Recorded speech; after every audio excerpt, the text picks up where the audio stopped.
Shalom saudara sekalian, saya pernah membaca kisah tentang sebuah apartemen yang mengalami kebakaran dan ada seorang ibu di lantai 3 yang menggendong anaknya tanpa ketakutan. Sementara orang-orang di bawah berkata, "Lempar, kami akan tangkap." Tapi ibu itu tidak percaya. Tiba-tiba berjalanlah serombongan pemain sepak bola di mana ibu itu ternyata penggemar sepak bola yang melihat ada kiper favoritnya juga ada di sana. Dan kiper itu ketika diminta tolong oleh masyarakat berkata, "Oke, lempar anakmu, aku akan tangkap." Maka ibu itu melempar bayi tersebut.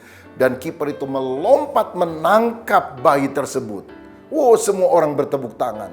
Tapi tiba-tiba mereka lebih kaget karena apa? Setelah ditangkap, bayi itu ditendang kembali ke atas oleh kipernya.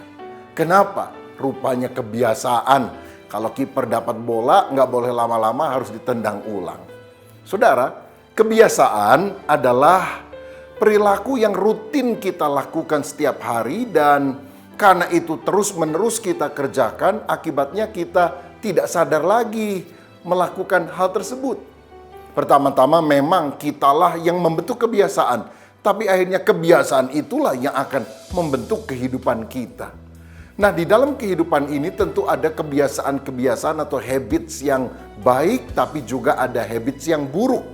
Ada ungkapan berkata, "Taburlah pikiran dan engkau akan menuai tindakan. Taburlah tindakan dan engkau akan menuai kebiasaan. Taburlah kebiasaan dan engkau akan menuai sifat. Taburlah sifat dan engkau akan menuai nasib."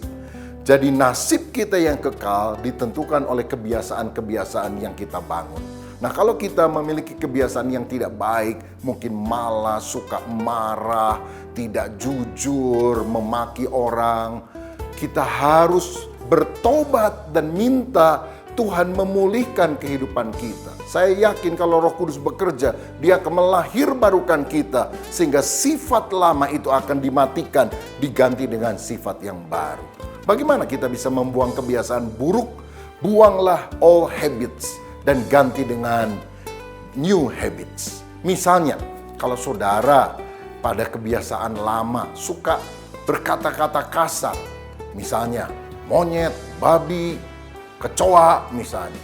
Maka ketika kita mau maki orang, kita tidak boleh mengucapkan kata-kata itu lagi. Kita harus ganti dengan haleluya, puji Tuhan, amin. Dan saya yakin setelah kata-kata itu bukan kata-kata kotor dan kasar yang akan keluar, tapi kata-kata yang baik. Atau kalau saudara biasa marah ketika ada masalah datang, ketika ada hal yang tidak menyenangkan hatimu, itu terjadi. Sekarang saudara ganti dengan new habits. Apa itu? Good habit yang kita harus lakukan misalnya ketika engkau mengalami kejengkelan, saudara tarik napas panjang. Saudara bilang haleluya.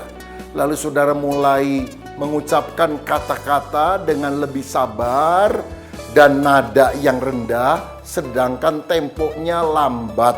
Saya yakin kemarahan kita akan mulai berkurang. Tapi lebih daripada itu tentu penguasaan atau kendali Roh Kudus harus ada dalam hidup kita. Saudaraku, mari kita membuang kebiasaan buruk dan menggantinya dengan kebiasaan baik yang Tuhan inginkan. Tuhan Yesus memberkati.